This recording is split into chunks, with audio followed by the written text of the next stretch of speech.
አሰላሙ አለይኩም ወረህመቱላሂ ወበረካቱ። ሰላም ቤተሰብ እንዴት ዋላችሁ? እንዴት አደራችሁ? አዳር እንዴት ነበር? ፏፈሽ ነበር? ይሄ 2 ቀንማ ሁልሽም ደስታ ላይ ነሽ አይደል?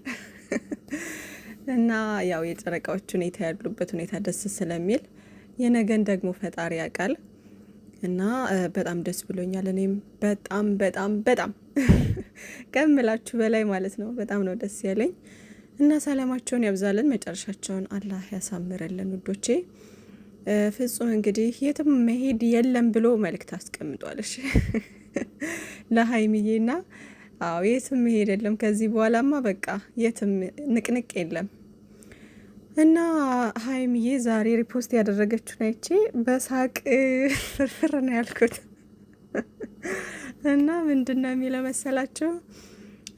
ያው ሌላ ሰው ነው ፖስት ያደረገው፣ ያው እሷ ግን ሪፖስት አድርገው አይቼ ነው። እና የመጨረሻው ሰው ሲሞት ግን ማን ነው የሚቀብረው የሚል ነገር ነው። እና ከዛ ከታች እሷ ምን ብላለች? ኤአይ ነው ምናምን ብላ ስቃለች እና ሪፖስት አድርገዋለች። እና በጣም ነው የሳኩትና ሰው የመጨረሻውም ሰው ሲሞት ማን እንደሚቀብረው አሳስቦታል። ወይኔ እና ኮሜንት በነገራችን ላይ እኔ በጣም ነው የምወደው እና ኮሜንት አነባለሁ። የሆነ ነገር ወይ ኮሜዲ ወይ የሆነ ነገር የሚያስቅ ነገር ፖስት ከተደረገ ኮሜንት ነው ሩጭ የማየው እና በጣም ነው ኮሜንት የሚያዝናናኝ። እና ግን እኮ እውነት ነው የመጨረሻው ሰው ሲሞት ማን ነው የሚቀብረው ምናምን እያሉ የኮመቱ አሉና ብዙም አልቆየሁም ቶሎ ነው እንትን ያልኩትና እንዴ ግማሹ አሞራ ይላል፣ ግማሹ ሌላ። ሱብሃን አላህ መቼም ሞት ለማንም አይቀርም። ቀልዱ ለማንኛውም እና እናንተስ ምን ትላላችሁ? የመጨረሻው ሰው ሲሞት ማን ነው የሚቀብረው? ሰው ጥያቄ ሆኖበታልና ወይኔ እናቴ። የሀይሚዬ መልስ ደግሞ ኤአይ ብላ አላረፈችም። ኤአይ ነው ያለችው። የአሁኑ አፕሊኬሽን ኤአይ የሚባለውን አይታችኋል አይደለ? እሱ መሆን አለበት። እውነቷን እኮ ነው የምር ብዙ ነገር እየሰራ አይደለ? ስለዚህ እሱ ነው የሚቀብረው በቃ። እና ይመችሽ ሀይሚዬ። እና ብዙ ቀልድ ምናምን ነገር ፖስት አደርጋለች፣ አንዳንድ ቁም ነገሮችን ምናምን። ቡርኬም እንግዲህ አለ ብቅ ብቅ እያለ ነው እሱም። እና ብቻ ሰላማችሁን ያብዛልን በያላችሁበት። የትላንቱ ቪዲዮ በነገራችን ላይ ከትላንት ወዳ የቀጠለው የትላንትና ወዳ የተቀረጸው ይመስለኛል። ነውም ደግሞ የትላንቱን አላየነውም። እና ያው ፈጣሪ ባሉበት ሰላም ያድርጋቸው። ወይ ወደ ቤት ተመልሰው ሊሆን ይችላል ዛሬ ወደ በፊቱ ቤታቸው ማለት ነው። ወደ ድሮ ቤታቸው እንግዲህ ሀይሚዬም እየተነጫነጨችን ቢሆን በግድ ሊወስዳት ይችላል ብሩኬ እዛ ቤትና ብዙዎቻችሁ እንግዲህ በጣም ደስ ብሏችኋል። ደስታችንን ፈጣሪ ዘላቂ ያደርግልን። ዛሬ የአዲስ ነገር አይቻለሁኝ ደግሞ እና ወይዘሪት እዩ እንግዲህ ትወልዳለች። እንኳን ፈጣሪ በሰላም ገላገለች ነው የሚባለው። እና ፈጣሪ እውነቱን ይወቀውና የውሸት ጨርቅ ነው እንደዚህ ነው እያል ነበረ። እሷ ደግሞ እንግዲህ ትላንት ባሏ የሰጣትን ፎጣ ለብሳ ምንድን ነው የሚባለው? ፎጣ ነው የሚባለው? ይሄ ምንድን ነው? መታቀፊያ ነው የሚባለው? እሱን አድርጋ ምናምን እንግዲህ ፎቶ ለቃለች ማለት ነው ዩቲዩብ ላይ። እና ብዙዎቻችሁ ደንግጣችኋል ምናምን። አትደናገጡ ውዶቼ። ምንድን ነው እንደዚህ እንዴ? ምንም የሚያስደነግጥ ነገር የለም ሲጀመር ማለት ነው። እና ፈጣሪ ሁሉንም ነገር ሰላም ያደርገው። መጨረሻቸውን የጨረቃዎቻችንን አላህ ያሳምርልን። ምንም ነገር አትደናገጡ። ሲቀጥል ደግሞ ሌላ ነገር አታውሩ።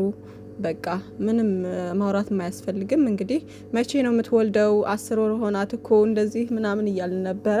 ወልጃለሁ ብላ እንግዲህ በዛ አይነት መንገድ ፖስት አድርጋለች።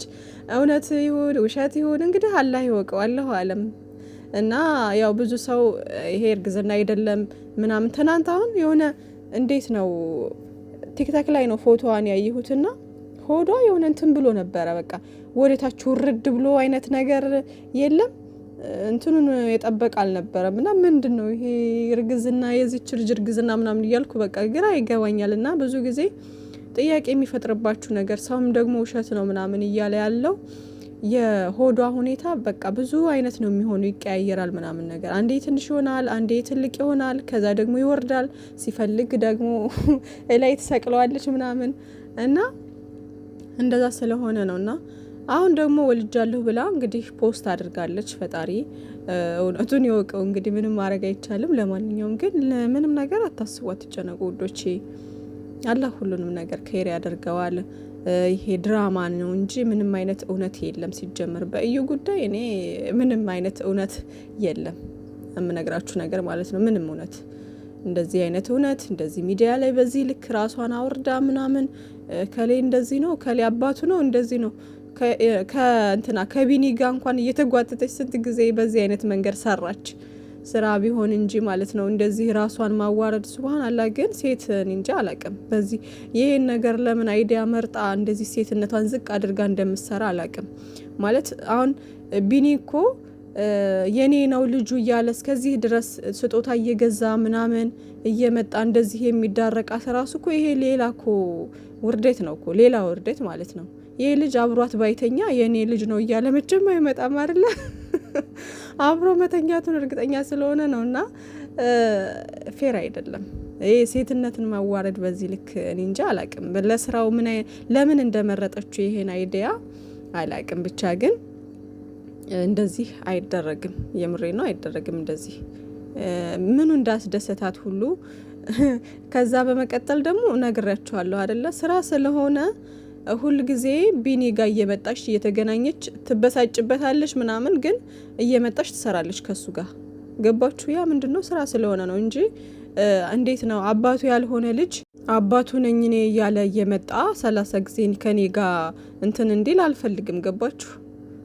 ካሜራ ላይ ወጥቼም ደግሞ እንደዚህ አይነት ነገር እንዲያወራም ሆነ እኔ እንትን እንዲል አልፈቅድለትም።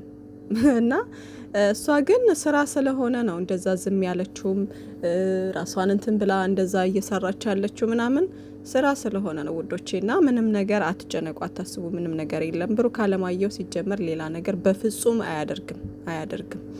ሲቀጥል ደግሞ እንደው ቢሳሳት እንኳ እንደው እስከዛሬ እንዳልኳችሁ የሚደብቀው ነገር የለም። ሊደብቅ አይችልም። ገባችሁ? ልጅን ያክል ነገር እንዴት ነው ልጅ አለህ ተብሎ እስካሁን ድረስ የሚደብቀው? የኛን ተውት፣ ለእናቱ እንኳን መደበቅ አይችልም ብሩኬ ማለት ነው። ስለዚህ ሲጀመር እንደዚህ አይነት ነገር የሚያደርግ ልጅ አይደለም ብሩኬ። እንደምታዩት ነው። ለቅመምዬ እንኳን ምን ያክል እንደሚሳቀቅ እንደሚጨነቅላት፣ ለክብሯ ምን ያክል እንደሚጠነቀቅላት እያያችሁ ነው። በእንትኑ እንኳን ማለት ነው በትንሽ ነገር እንኳን አይታችሁ የምትረዱት ነገር አለ አይደለ?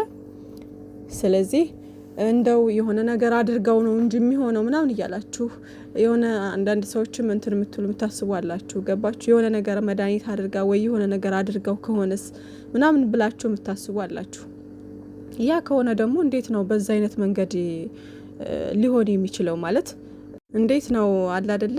ራሱን የሳተ ሰው እንዴት ነው ሌላ ግንኙነት ምናምን ማድረግ የሚችለው? ብቻ አላቅም ብቻ ሌላ ነገር ማውራት ማልፈልግ። እኔ አሁን ስለዚህ ነገር ማውራት ፈልጌ አይደለም፣ ግን ኮሜንት ላይ ብዙ ሰዎች እያየው ስለሆነ ነው እያሰባችሁ አንዳንዶቻችሁ ምናምን እየተጨነቃችሁ ምናምን ማለት ነው። እና ግን አትጨነቁ ነው የምላችሁ። ፎቶዋንም ማምጣት አልፈለኩም እዚህ ጋር መለጠፍ ምናምን ደብሮኝ። ሲጀመር ከነሱ ህይወት ከወጣች ሰዓት ጀምሮ ስላችሁ እነሱ ጋር መስራት ቪዲዮ ምናምን ካቆመች ሰዓት ጀምሮ እሷን እዚህ ጋር መለጠፍ ምናምን አልፈልግም። በእሷም የሆነ ሰዓት ላይ ብቻ ነው እንትን ያልኩት እንጂ እዚህ ጋር ምናምን እንትን ብዬ አላቅም። ቤቷም ሂጄ ተከታትዬም አላቅም። ቪዲዮዋን ምናምን ሁሉ አላይም። በቃ ደበረኝ።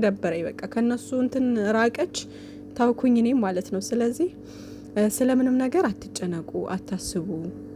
እሺ ውዶቼ፣ ምንም ነገር የለም። 100% ድራማ ነው የሷ ጉዳይ ማለት ነው። የሷ ጉዳይ ብቻ አይደለም፣ የሷ ጉዳይ ነው ሲጀመር እስካሁን ድረስ እነ ቅመምዬን ብሩኬን እንደዚህ ምስምስ ያደረገውና ምንም ነገር የለም። ገባችሁ? እና ታስቡ፣ አትጨነቁ። ኢንሻአላህ ሁሉም ነገር ሰላም ይሆናል። ከዛ በመቀጠል ብሩኬ እንግዲህ ሁሉን ነገር አስተካክለክ ምናምን ወንድሜ፣ ቅመምዬም ተረጋግተሽ ምናምን ወደ ራሳችሁ ተመልሳችሁ ደግሞ በደንብ ተረጋግታችሁ እንደምትመጡ ተስፋ አድርጋለሁ። አሁን ያለው ሁኔታ በጣም ደስ ይላል ምናምን እና ሰላማችሁ ብዝዝት ይበልልን። መልካም ምሽት፣ መልካም ቀን ብያለሁ። እሺ ውዶቼ፣ ማታ እንገናኝ።